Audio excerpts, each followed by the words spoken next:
Hello everyone and welcome to another video with me, Umber Rays, and today, kind of surprised to hear this, but yeah, the data for the third 7-star batch for Global is in already. Either that or time just flew by. No matter what, I'm no matter what, I'm still basically surprised. I can't believe that I get to do another video on this. So today we're going to be talking about the new 7-star batch. Now the only two we're not talking about in this video is Barbie and Zargabath. Zargabath? Is it really Zargabath? Have I just never looked that closely? I thought it was Zargabanth. Doesn't matter. Doesn't matter. We're not talking about Zargabanth and we're not talking about Barbie in this video. We're actually going to leave those two out and talk about just the rest of the unit in this batch, because both of the global exclusives, I like to do full reviews and take a look over them and see how they are. So for now, we're just going to talk about the rest of the batch, which includes Eileen, Beatrix of the Dark, Beatrix of the Light, Beatrix of the Flame, Preesh, Beatrix, Aiko, and Rem. I was going to use two hands there, but then I decided only to use one. No, that's what she said, jokes. Anyway, we're going to talk a little bit about them, starting with Eileen. Now, Eileen is a unit that on the JP side was kind of poo-pooed at the time because she did not get some of the things she specifically needed to support her as a true dual-wield unit. And taking a look at the enhancements that she's gotten on, or the extra stuff she's gotten on the global side,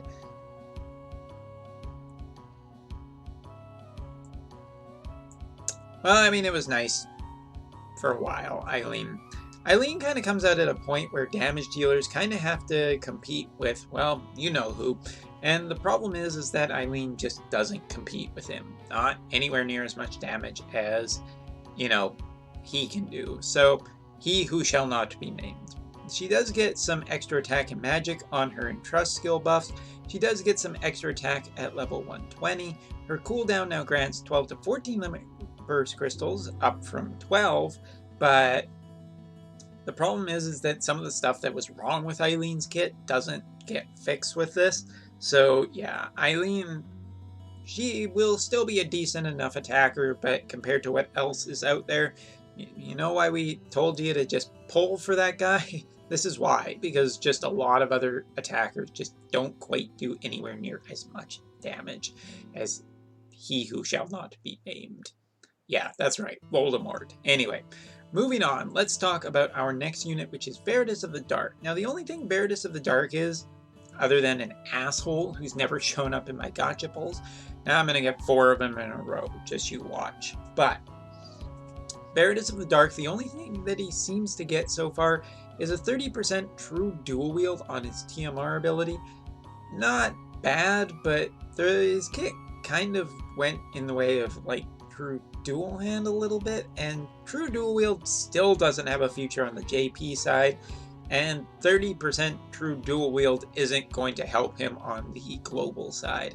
So yeah, and by the time true dual wield does actually become a thing, you know, like 9 or 10 months, or hell, maybe longer if Alum keeps dragging their damn feet on it, well, his stats are going to be too low compared to other units. So I think this is basically the end of Beatrix the Dark. Again, just like Eileen, he'll still be a competent damage dealer, just not as much as he needs to be.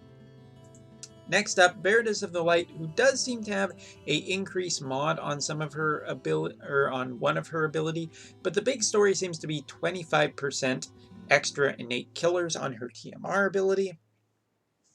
Again, the killers will probably go a long way in terms of multiplying her damage, but it really depends how much hybrids get for support into the future, since hybrids have a hard time, you know, reaching the stat cap unless they focus on either one side, you know, either attack or magic in this case. Beatrix of the Light also gets a little bit of an improvement on her cooldown ability, being a little bit faster, but it doesn't quite feel like enough. The real problem I think that you'll always have with some units is just not having a partner to go with them, and while Beatrix of the Light is definitely cool and I love her, you know, a fair amount, but this does go a little bit of a way to improving her, but I don't think it's enough to really merit putting her in your party. And of course, hybrids do have a disadvantage of, if the enemy's physical resistant or if an enemy's magical resistant, then your hybrid's basically dead. And that's just such a kneecapping to people who like hybrids like me. Next up is Beatrix of the Flame, one that I've actually got a 7-star of. Now, he actually got what looks like a fair amount of buffs. His cooldown on his 30 times fire attack has been reduced from 8 turns to 4 turns, and also you can use it on turn 4 instead of turn 8. That's great, because the 8 turns was stupid shit when it happened on the JP side, and I'm glad they didn't do the same thing there, or here. Also gets a higher attack buff from his other cooldown, counter rate on his TMR ability boosted from 50% to 100%, and a 50% attack on TMR ability. But here's the thing that kills this guy more than anything else, is his CG counterpart. His CG counterpart is considerably stronger, has a better super TMR to help him out anyway, and yeah, it's just a better unit. So 100%, and also the other thing is CG Ignacio just gets absolutely amazing enhancements in the future. So this isn't a contest. I wouldn't bother unless you really like Beatrix of the Flame. Again, he'll do damage, just probably not as much as he really needs to, but that's fine. New units should be a little bit stronger. Next up is Preesh. Talking about Preesh real quick, Preesh wasn't much of a character before her 7-star, and after her 7-star, she made a blip on the radar and then disappeared on the JP side. Now, she does have an absolutely beastly super TMR if you're looking to use fist users in the future, like Tifa, like I have done, but honestly, her kit and the 7-star really doesn't do enough for her, and seeing nothing that I could discernibly notice in terms of differences in her kit, she'll probably not amount to much else.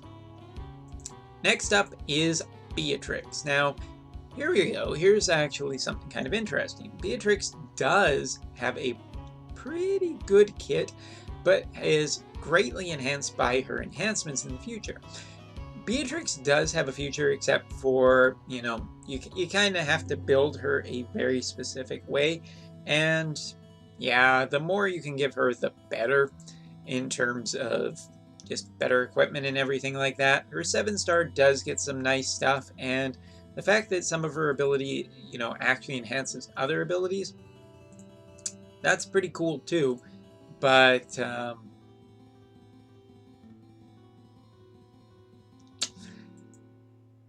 yeah, I mean, if you want to use Preesh, I think she's fine. She's just has that chaining issue that I don't think I ever fixed. Next up is Aiko. Now, Aiko is just basically an extra summoner, and compared to, some of the other summoners that you can get in this game, Aiko is cute and adorable, but really won't stand up. Aiko's kit just kind of needed a little bit of a boost, and by the fact that she looks like she doesn't get that boost that she needs, I mean, her barriers just aren't that great. Her summon damage is just not really as good as the other summoners who all got actual summon attacks. Please let Trans Aiko get Medine. There's not much else to say. Aiko just isn't good enough to really, really, really merit it. However, if you are looking to just, kind of need a healer, well, you could do a lot worse. But you could also do a lot better, because the next and final unit to talk about is Rem. And Rem has gotten so much use by me. Honestly, we just talk about Rem for a second in Arena, Siphon Delta, as well as, well, Siphon Delta on the 7-star now. Not only that, but Tornado and Quake chaining is particularly very, very, very, very strong in Arena, and just super useful. That alone makes Rem pretty good, but she does get some global buffs, which is pretty nice. She does have an amazing healing ability, the top level cure spell now, but she has always been stronger on the global side, it felt like, than on the JP side because of, you know, Boomerang Dagger.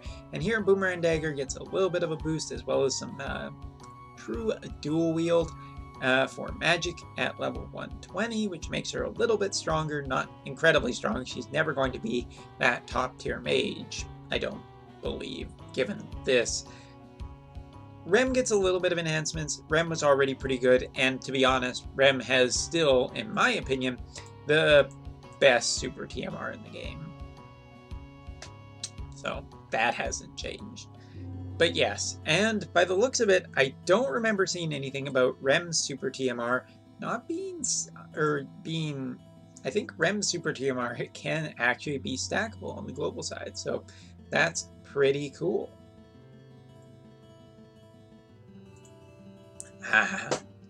Victory sip. But if you're wondering about this group of units into the future, honestly, Eileen, Veritas of the Dark, Veritas of the Light, Veritas of Flame, Preesh, and Aiko probably aren't going to amount to a super great deal, given that the newer units are just kind of generally better than them. And when it comes to the Veritas, now that we're getting into their, you know, CG forms, their CG forms are just better than their armor forms by a lot. So yeah, if you take a look at Citra versus Veritas of Light, yeah, Citra all the way. Veritas of the Flame versus Ignacio. Oh, hell, come on. Why are we even having this conversation? It's not even a contest. It's very, very clearly Veritas of the Flame. Just kidding.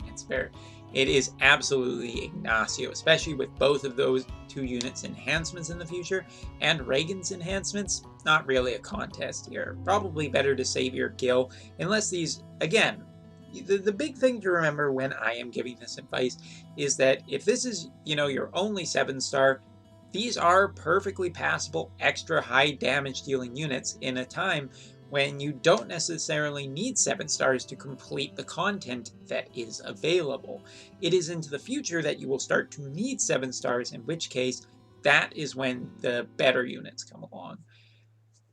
The ones that I think do have a future, at least a little bit of a future, Rem will always basically be good in Arena so long as Siphon Delta is a thing that exists in the game. Not only that, but Tornado and Quake Chaining is just really reliable multiple weeks. And Beatrix enhancements do go a long way to kind of completing the extra stuff she needed, but well, no, I'm not going to harp on the Beatrix, people. You dare to dream.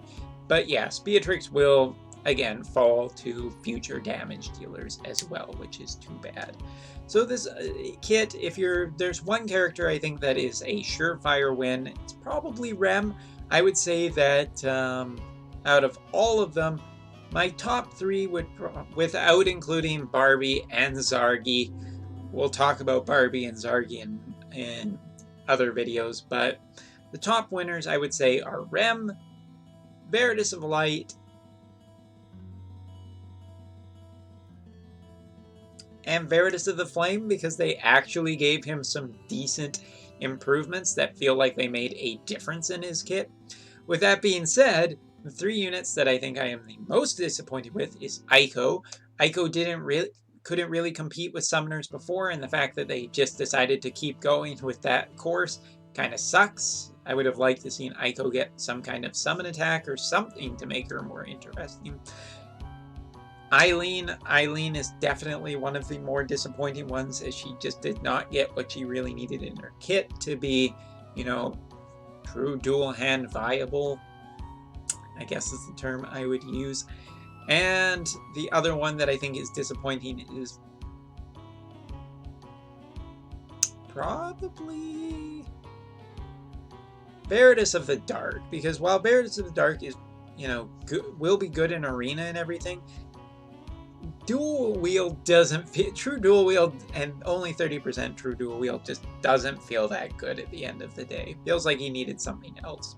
So yes, that is my opinion on this new batch. Except, of course, for Barbie and Zargi, we will talk about them in another video because they both deserve their own. So I will see you next time.